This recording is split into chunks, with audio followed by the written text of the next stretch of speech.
Everybody is on crack cocaine, crack cocaine, crack cocaine, everybody is on crack. Cette vidéo m'a...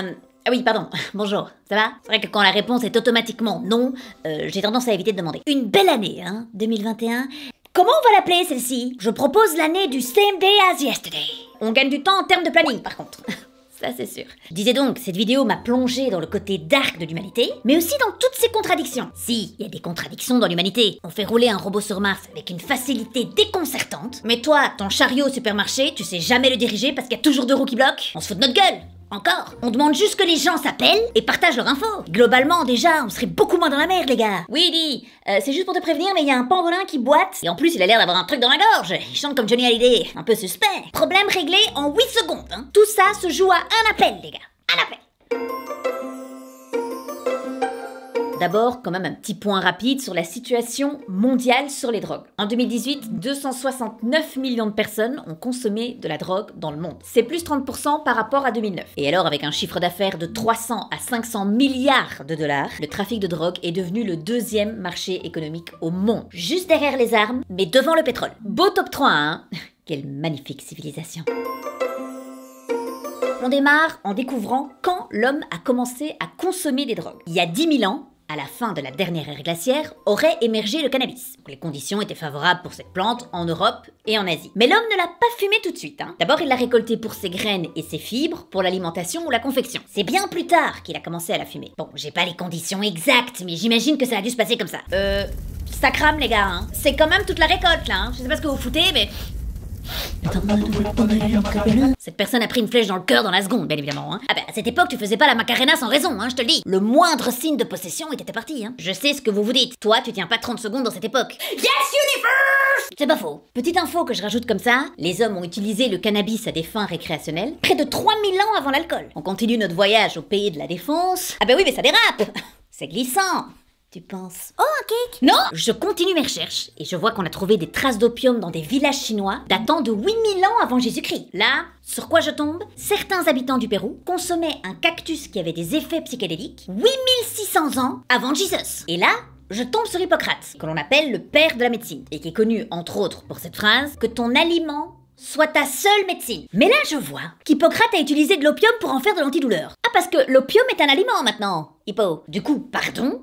Mais la phrase est incomplète. Que ton aliment soit ta seule médecine, mais parfois, allez, why not schnouf? C'est quand même pas tout à fait pareil. Non mais ok, que tout ne soit pas blanc ou noir, tout à fait d'accord. Mais qu'on nous le dise! On fait quoi maintenant? On doit remettre en cause toutes les citations du monde entier? Bah oui, bah si t'apprends en fait que Jesus a dit « Si quelqu'un te gifle sur la joue droite, tends-lui l'autre joue. » Hé, où tu vas? J'ai pas fini. Donc, tu lui tends l'autre joue, et là, le mec est distrait, tu lui mets un kick dans les bosses. Mais on n'est pas sur la même ligne directrice. On nous a peut-être menti sur tous les mecs, hein. I had a dream, but I don't remember it. C'est un petit pas pour l'homme et un grand pas pour l'humanité. Et je viens de pisser dans ma combi. Je crois plus en rien. Merde. Par contre, ce dont je suis sûre, ne touchez jamais aux drogues. Jamais. Regardez-moi. Je vais très bien, j'ai jamais rien pris. Vous allez peut-être me dire oui, mais toi t'es né folle. Mais on est tous faux. La réponse ne viendra pas de l'extérieur. C'est en nous. Cherche et trouve, ma man. Ou ma woman. S'adapter selon, hein. But stay away from the schnouf. J'avais une citation pour vous, mais j'ai trop peur qu'elle soit fausse. Stay away from it.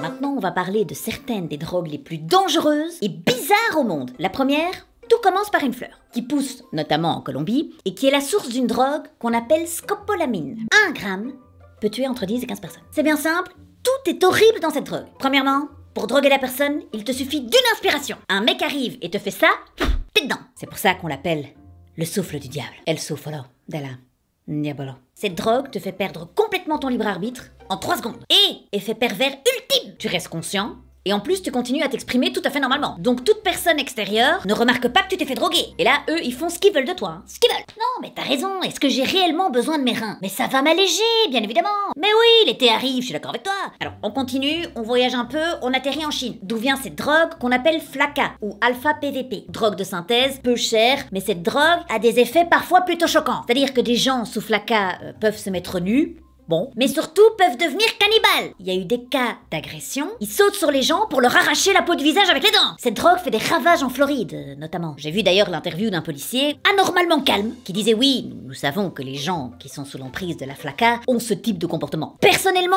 je n'avais pas été prévenu que Walking Dead était devenu la norme dans les rues. Et en plus, question, la Chine, ils vont nous envoyer combien de doses apocalyptiques en fait? Des zombies, un virus mortel, c'est quoi le next step? Calme-toi, calme-toi. Pardon, tu veux sniffer du chocolat? Quoi?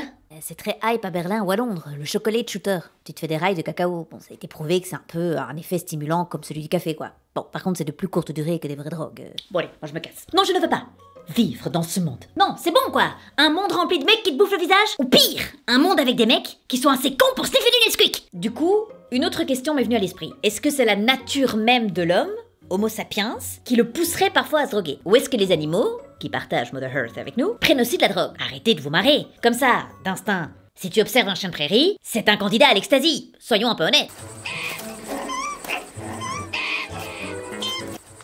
Faut savoir ce que tu mâches? Elle est pas clean, cette gerboise. Elle est pas clean. Premier animal, l'araignée. Alors, ici, ce n'est pas dans son environnement naturel que l'araignée prend de la drogue, c'est l'homme qui a fait des expériences sur elle. Dans les années 40, un zoologiste du nom de Peters a voulu voir comment certaines substances pourraient affecter la construction des toiles de ces araignées. Ils ont essayé plusieurs substances, le LSD, la caféine, le cannabis. Cette étude a été reprise par la NASA en 1995, et donc en s'appuyant sur les recherches de Peters et à l'aide d'outils de statistiques modernes, les résultats sont assez étonnants. Donc là, je vous montre une toile d'araignée normale. Ici, l'araignée est sous cannabis. Ça provoque une distraction chez les araignées, du coup elles ne tissent plus les structures internes de leur toile. Pour le LSD, étrangement ça a l'air de passer. Avec des petites doses, leur toile reste plutôt fonctionnelle et bien conçue. Mais alors les gars, la caféine? Qu'est-ce que c'est que ce bordel? Elle a complètement perdu pied la meuf, hein. Du coup, quelqu'un a appelé Marvel? Ils ont l'info ou pas? Qu'ils arrêtent de s'emmerder à envoyer des super vilains sur Spider-Man, hein. Passer chez Starbucks un latte macchiato, on n'en parle plus, hein. You so fucking precious when you Parlons maintenant du cat, qui consomme la fameuse herbe à chat, qui libère une molécule chimique qui active le déclenchement des phéromones sexuels. En quelques minutes, le mec se roule par terre, fait des sauts, on dirait même qu'il aurait peut-être des hallucinations. Et donc en fait, l'éternel combat cat versus dog, bah vous partez avec un avantage, ils sont shootés, donc bon.